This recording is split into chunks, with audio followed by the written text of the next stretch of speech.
the floor like Pam, like Tommy just burst in the door and started whooping her ass worse than before. They first were divorced, throwing her over furniture. It's the return of the... Oh, wait, no, wait, you're kidding. Non, vous allez chanter, danser maintenant. Eh bien, écoutez, Bah oui, chacun Mylène, ça son fait job. du bien. Voilà, vous allez nous parler d'un spectacle au concept assez inédit. Oui. C'est du stand-up, c'est ça? c'est du stand-up, exactement. Une petite troupe d'une dizaine d'humoristes qui se réunissent une fois par semaine dans une salle à Paris. Alors, vous allez me dire, jusque-là, rien de très original. Oui. Sauf que tous les soirs, le public, à la fin de la représentation, donne les thèmes de la semaine suivante. C'est-à-dire C'est ça, le qu'une principe du semaine stand-up, sur hein. l'autre, une semaine sur l'autre, le spectacle ne va être jamais pareil. Pendant une semaine, ensemble, et je dis bien ensemble parce que souvent les humoristes ont du mal avec le travail de groupe. Il y a toute une histoire de vannes, d'univers, on ne veut pas se faire oui. piquer ses vannes. Et du coup, voilà, là, ils travaillent ensemble pendant une semaine pour nous proposer quelque chose qui va être unique. C'est-à-dire que la semaine suivante, on partira complètement sur d'autres choses. C'est le principe même de ce spectacle, c'est l'émulation. Donc, et pour l'écriture, et pour la scène. Et ça, c'est absolument génial. Alors, les thèmes, ça peut être absolument n'importe quoi. On peut aussi bien parler de la tromperie du football que de l'image géante en Australie, ce qui est quand même assez dingue. Quand on y est allé, nous, les thèmes, c'était les Parisiens, le cyclisme et Sarkozy en prison. Curieux mélange. oui. Sur ce genre de thème, ils sont libres d'en prendre un, de prendre les trois, ou carrément de s'en éloigner, ou carrément propose-moi quelque chose. Si tu critiques ce thème, fais-en quelque chose. Mais en tout cas, pose-toi sur scène et fais ce qu'il faut. Nous sommes allés rencontrer l'équipe du lot. Steady Crew, c'est eux qui en parlent le mieux finalement. Regardez. La Steady Crew comment ça va? Faites du bruit s'il vous plaît. J'avais envie de créer un plateau d'humoristes où les thèmes pouvaient être donnés par le public pour être dans l'originalité tout le temps. Je suis là, parisienne, fatiguée, qui tire la gueule, qui a toujours son petit flacon d'huiles essentielles dans son sac. On a l'habitude de retrouver certains comédiens et de réentendre des choses qu'on a déjà entendues. Là, je voulais primer sur l'originalité, la fraîcheur et puis, dans un sens un peu plus profond, de faire grandir mes comédiens dans le métier d'auteur. En juillet dernier, j'ai quitté Paris. J'ai aménagé dans le 9-3. J'avais besoin d'avoir 2 pièces séparées et non pas tout en une. Le canapé lit dépliable, sous la kitchenette point d'eau, avec le gode rangé entre la brosse à dents électrique et le mixeur broyeur.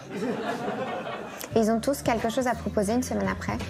Ça marche toujours? Non, c'est là que c'est drôle. C'est que plus c'est compliqué, plus il y a de gros problèmes, plus... Très souvent, c'est quand je suis proche d'un abandon qu'on va avoir des belles choses. Je vais vous parler du Tour de Rwanda. J'ai fait pareil que toi. Le Tour du Rwanda. Moi, j'ai un message pour mes frères africains. Tu vois. Avant de copier le Tour de France, fallait copier les routes de France déjà.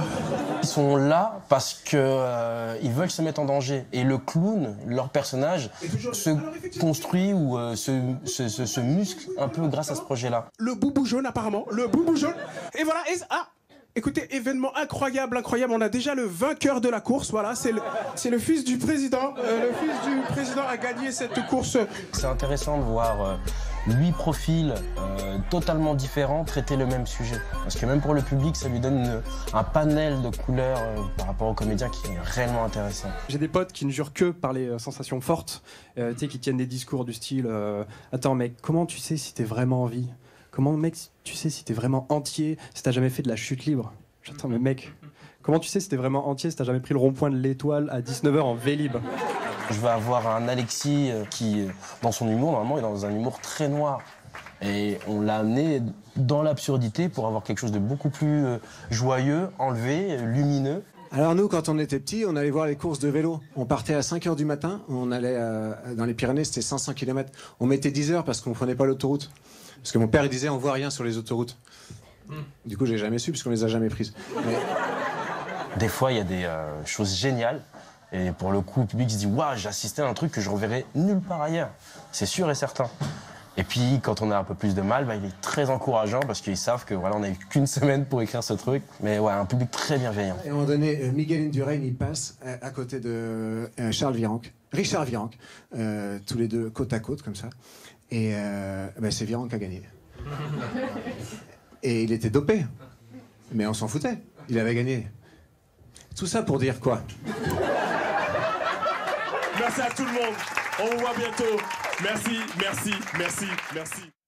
Rendez-vous où? Alors, c'est au Daily Comedy Club, dans le 12e à Paris. C'est juste à côté de la gare de Lyon. C'est 3 mercredis par mois. Le prochain, eh bien, c'est après-demain. Évidemment, comme nous étions dans la salle, le thème proposé, un des thèmes proposés pour cette semaine, c'est Télématin. Donc, avis aux amateurs, je pense que ça va être très Un chouette. thème qui a été retenu, j'imagine. Bah oui, Vous y serez? on y sera. D'accord, merci beaucoup.